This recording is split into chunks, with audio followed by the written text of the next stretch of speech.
I hope आप बहुत ही अच्छे होंगे। और आज हम क्लास 12 का बिजनेस स्टडीज का लास्ट चैप्टर पढ़ने जा रहे हैं जिसका नाम है कंज्यूमर प्रोटेक्शन। जी हाँ, 12 चैप्टर है, बिल्कुल लास्ट चैप्टर है। इसको हम समरी की फॉर्म में पढ़ेंगे। जितना कम टाइम के अंदर मैं आपको समझा सकूं उसमें खत्म करने की कोशिश करूंगी। मैं हमेशा कोशिश करती हूँ कि चैप्टर को 5 मिनट के अंदर समरी को खत्म किया जाए, बट कुछ टॉपिक होते हैं जो थोड़ा लंबा खिंच जाता है, so you don't worry about it. Start करते हैं हम लोग अपने चैप्टर को। सबसे पहले हम लोग समझेंगे कंज्यूमर प्रोटेक्शन होता क्या है। देखो, नाम के अंदर बहुत सारी चीजें छुपी होती है।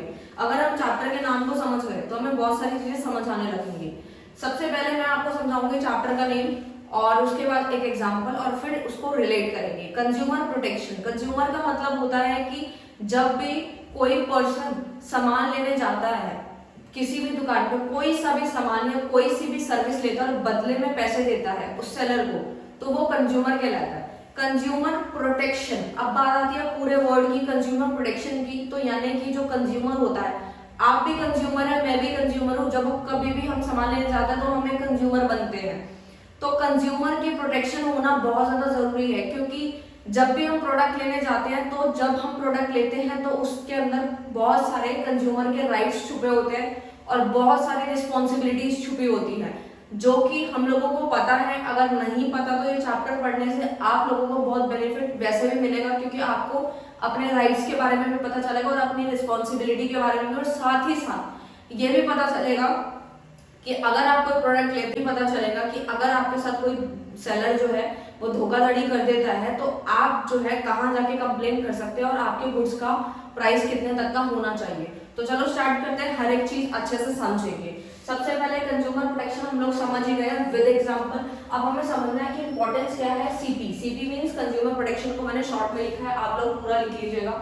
इंपॉर्टेंस ऑफ कंज्यूमर प्रोटेक्शन किसके पॉइंट ऑफ व्यू से, हमारा कंज्यूमर पॉइंट ऑफ व्यू से अगर हम देखें तो 3 चीजें आती हैं। इसको याद रखने की ट्रिक मैंने बनाई है, 3C से आप याद रखेंगे, तीनों में CC आ रहा है, ठीक है। तो कंज्यूमर इग्नोरेंस, सबसे पहला आता है कंज्यूमर इग्नोरेंस। कंज्यूमर इग्नोरेंस का मतलब है कि कंज्यूमर को इग्नोर किया जाता है, यानी कि उसके राइट्स, उसकी रेमेडीज को लेकर उसको बहुत ज्यादा इग्नोर किया जाता है। कभी कभार तो बहुत सारे सेलर्स हैं वो ये सोचते हैं कंज्यूमर को तो इतनी कहाँ ही नॉलेज होगी, अगर कोई ऑफर भी आता है तो भी वो छुपा लेते हैं। तो ये सब क्या है, ये सब हमारा कंज्यूमर इग्नोरेंट है। दूसरा आता है अनऑर्गेनाइज कंज्यूमर। इसमें क्या होता है कि अगर किसी कंज्यूमर के साथ धोखाधड़ी होती है तो वो केस फाइल कर सकता है। Number 3 is wide spread exploitation of consumer. Consumer का बहुत ज्यादा एक्सप्लॉयटेशन किया जाता है, उसके साथ चीट किया जाता है, उसके साथ धोखाधड़ी किया जाता है। आप देखते ही होंगे मार्केट में कुछ लोग तो ऐसे हैं गुड्स में बहुत मिलावट करते हैं, मिठाई लेने जाओ वहां मिलावट, हर चीज में मिलावट करते हैं, चीट करते हैं। तो ये सारे के सारे जो पॉइंट्स है वो इंपॉर्टेंस को बताते हैं कि कंज्यूमर प्रोटेक्शन इसीलिए जरूरी है क्योंकि ये सब कुछ हम अपने मार्केट्स में देखते हैं।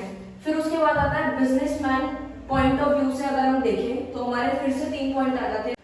बिजनेसमैन पॉइंट ऑफ व्यू से अगर हम देखें कि कंज्यूमर प्रोटेक्शन की इंपॉर्टेंस बहुत ज्यादा है बिजनेसमैन के अकॉर्डिंग अगर देखा जाए तो। बिजनेसमैन के लिए क्यों इंपॉर्टेंट है, सबसे पहला पॉइंट है long term interest. Long term interest से मतलब है कि आप देखते हैं कि जब से लिबरलाइजेशन और ग्लोबलाइजेशन आया है हमारे इकोनॉमी के अंदर जो है बहुत ज्यादा कंपटीशन बढ़ गया है हर एक चीज का। आप कोई सा भी बिजनेस देखते हैं तो देखते हैं कि वो बिजनेस पता नहीं कितने दुनिया कर रही है। तो ये क्या है, हाई कंपटीशन है, जिसकी वजह से बिजनेसमैन को मार्केट में टिकने के लिए यानी कि लंबे समय तक सरवाइव करने के लिए बहुत सी चीजें देखनी पड़ती है, यानी कि कंज्यूमर को खुश रखना पड़ता है। और कहीं ना कहीं जब भी गुड्स बनाना होता है तो कंज्यूमर की डिमांड को माइंड में रखना होता है, जिससे कि वो प्रोडक्ट को अच्छे से सेल कर पाए, उसको खुश रख सके। अगर उसको दिक्कत आती है तो वो प्रॉब्लम भी सॉल्व कर पाए। Number 2 is uses society resources. और कहीं ना कहीं जो है मैक्रो इकोनॉमिक्स में भी पढ़ा था चैप्टर नंबर 1 में कि कहीं ना कहीं जो भी रिसोर्सेज यूज होते हैं हमारी इकोनॉमी के अंदर वो सोसाइटी के ही होते हैं। नंबर 3 इज हमारा सोशल रिस्पॉन्सिबिलिटीज है, यानी number 3 point is social responsibility, यानी कहीं ना कहीं बिजनेसमैन को अपने माइंड में ये चीज रखनी होती है कि एक अच्छा क्वालिटी का गुड्स बेचना होता है, वो भी रीजनेबल प्राइस पे। तो वो हमारा 3rd पॉइंट के अंदर काउंट होता है। यानी कंज्यूमर राइट्स हम लोग समझेंगे। पहले ये चैप्टर 1986 के अकॉर्डिंग पढ़ा जा रहा था, अब हमें 2019 एक्ट के अकॉर्डिंग पढ़ना है क्योंकि अब ये रिवाइज हो गया, काफी सारी चीजें चेंजेस है। अगर आप पुरानी बुक फॉलो कर रहे हैं तो उसमें से ये चैप्टर मत पढ़िएगा क्योंकि इसमें काफी चेंजेस आ चुके हैं। तो 2019 एक्ट अकॉर्डिंग कंज्यूमर के कुछ राइट्स हैं, कंज्यूमर के कुछ अधिकार हैं, मौलिक अधिकार, जो कि टोटल 6 हैं। सबसे पहला है राइट टू सेफ्टी। इसको याद रखने की ट्रिक बनाई है मैंने, SIM HRC, SIM SIM HRC से आप इसको याद रखेंगे, बिल्कुल याद रहेगा पेपर तक। राइट टू सेफ्टी का मतलब ही यही है कि सेलर जब भी गुड सेल करेगा तो वो जो है सेफ गुड जो है सेल कर रहा होना चाहिए। ये नहीं है कोई खराब गुड्स दे दिया जिससे किसी बायर की या किसी कंज्यूमर की डेथ हो जाती है, कोई इंजरी हो जाती है, इस तरीके से नहीं होना चाहिए। मतलब ये उसका अधिकार है कि उसको सेफ गुड्स जो है मिलने चाहिए। राइट टू इन्फॉर्मेशन का मतलब है कि पूरी कंप्लीट इन्फॉर्मेशन सेलर को देनी पड़ेगी, कंज्यूमर तक पहुंचानी पड़ेगी कि जो गुड है वो किस तरीके से बना है, उसमें कौन सा प्रोडक्ट यूज किया है, किस तरीके से बनाया गया है, वो सारी की सारी इंफॉर्मेशन जानने का अधिकार रखता है कंज्यूमर जो कि सामान को खरीद रहा है। Number 3 is right to make choice. हर एक कंज्यूमर का ये भी अधिकार है कि वो अपनी मर्जी से जो भी उसको गुड पसंद आ रहा है वो खरीद सके, ठीक है, ये चीज उसकी होनी चाहिए। Next is right to hear. Right to hear का मतलब होता है बेसिकली कि अगर कोई कंज्यूमर के साथ धोखाधड़ी होती है तो मान लीजिए कोई गुड्स उन्होंने डिफेक्टिव दे दिया, पुराना दे दिया है, कैसे भी खराब सा दे दिया, तो इस केस के अंदर अगर वो दोबारा दुकान तक जाता है तो उसको जो है उसकी सुनी जानी चाहिए कि वो क्या कहना चाहता है, कि वो रिप्लेस कराना चाहता है या फिर मतलब क्या चाहता है, उसकी सुनी जानी चाहिए बेसिकली। नेक्स्ट है right to seek redressal.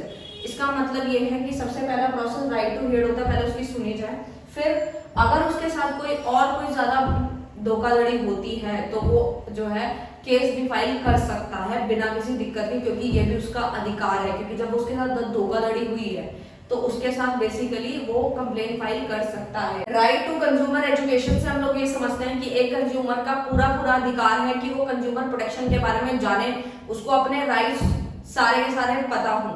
Next चलते हैं हम लोग अपने कंज्यूमर की कुछ रिस्पॉन्सिबिलिटीज पे, ठीक है। फिर लास्ट टॉपिक कवर करेंगे हम लोग, कंज्यूमर की रिस्पॉन्सिबिलिटी क्या है। देखो हमने ये तो समझ लिया कि कंज्यूमर के क्या अधिकार हैं, लेकिन अधिकार के साथ साथ कंज्यूमर की कुछ जिम्मेदारियां भी होती हैं। ये नहीं है कि पूरे मार्केट के अंदर सिर्फ सेलर ही गलत हो सकता है, बहुत से केसेस के अंदर कंज्यूमर भी गलत होता है।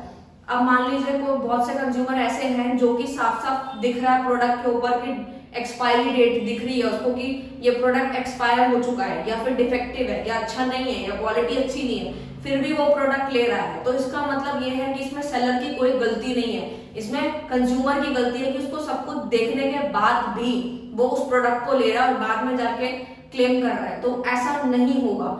इसीलिए कुछ जिम्मेदारियां भी कंज्यूमर की बनाई गई हैं कि अधिकार तो ठीक है बट अधिकार के साथ साथ कुछ जिम्मेदारियां सबसे पहले कंज्यूमर को पता होनी चाहिए कि जब वो गुड्स खरीदता है तो उसको क्या क्या चीजें ध्यान में रखनी होती हैं। सबसे पहला consumer must exercise his right. सबसे पहला तो ये समझ आ गया कि कंज्यूमर जो है एक्सरसाइज कर सकता है, अपने राइट्स को लेके अपने अधिकार के लिए लड़ सकता है। Number 2 is cautious consumers.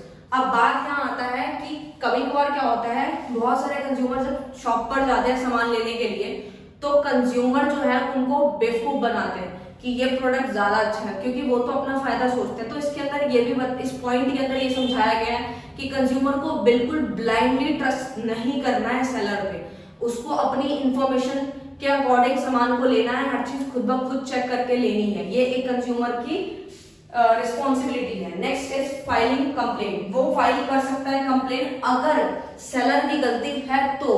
ऐसा नहीं है जैसे मैंने आपको अभी समझाया कि हाँ एक्सपायरी डेट नजर आ रही है फिर भी वो ले रहा है, उस केस में कोई भी कंप्लेन फाइल नहीं होगी, आपकी गलती नहीं होनी चाहिए उसमें सेलर की गलती होनी तो ही आप कंप्लेन कर सकते हैं।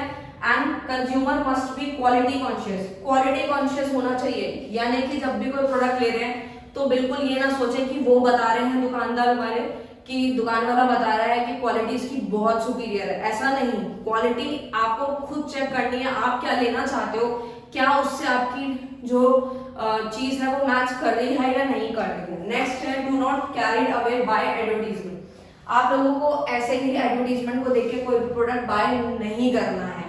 नेक्स्ट इज कैश मेमो लेना बिल्कुल भी ना भूलें, क्योंकि जब आपको रिफंड कराना एक्सचेंज कराना तो उस चीज में बहुत ज्यादा काम आएगा। कंप्लेन करोगे तो आपको कैश मेमो आपके पास होना चाहिए, यानी कि बिल होना चाहिए। नेक्स्ट है हमारा एक छोटा सा टॉपिक जो कि मैंने 2 डिफरेंस लिखे हैं, दैट इज सफिशिएंट। इसमें यह है कि अगर किसी के गुड्स या सर्विसेज में कोई सा भी डिफेक्ट निकलता है तो वो कहाँ पे जाके कंप्लेन कर सकते हैं। तो सबसे पहला तो मैं आपको बता दूं, एक होता है डिस्ट्रिक्ट फॉरम, मतलब ये हमारे कुछ रिट्रेसल एजेंसीज बनाई गई है जहाँ पे हम जाके अपने गुड्स के या सर्विस के अमाउंट को रिकवर कर सकते हैं। तो सबसे पहला है district forum, second is state and third one is national.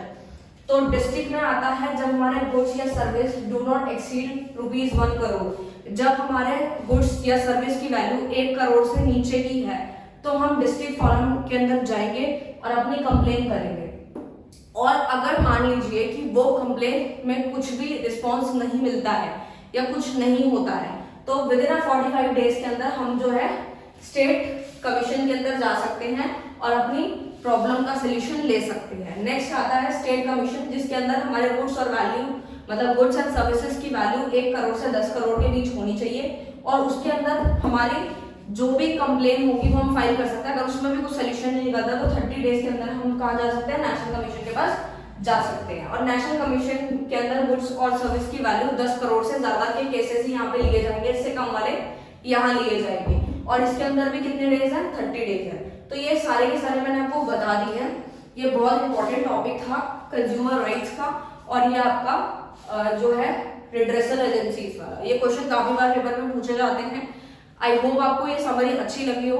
अगर आप और ज्यादा डिटेल में हर एक चीज टॉपिक के साथ पढ़ना चाहते हैं तो बिना किसी दिक्कत के कमेंट कर दीजिएगा, मैं उसके ऊपर भी वीडियो बना दूंगी। बेसिकली मैं कहीं ना कहीं बैक बेंचर्स को लेके मैं वीडियो जो है बनाती हूँ। कहीं ना कहीं मेरे माइंड में वो चीज रहती है कि बहुत सारे बच्चे हैं जो कि नहीं पढ़ पाए हैं, कोई भी रीजन है, तो उनके लिए समरी बहुत काम की होती है। बट स्टिल कोई नहीं, अगर आप और डिटेल में पढ़ना चाहते हो तो मैं वो भी बना दूंगी बिना किसी दिक्कत के।